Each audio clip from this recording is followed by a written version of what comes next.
Hello, my name is Dean Ellis, Discipleship Pastor here at Westside Church. Today is Christmas Day, and we're celebrating God with us.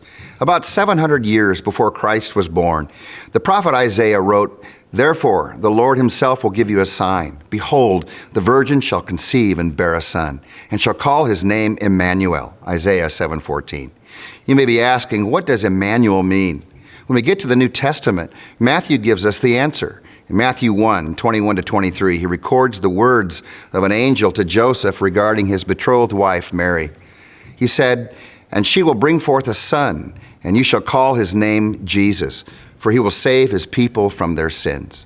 So all this was done that it might be fulfilled, which was spoken by the Lord through the prophet, saying, "Behold, the virgin shall be with child, and bear a son, and they shall call his name Emmanuel," which is translated, God with us. God with us. That's no ordinary name for a child. You see, that name, Emmanuel, describes for us the miracle of Christmas. To think that God would, at the appointed time, become flesh. John 1:1 says, "In the beginning was the Word, and the Word was with God, and the Word was God." And verse 14 says, "And the Word became flesh and dwelt among us." God became flesh in Jesus Christ. And why did he become flesh?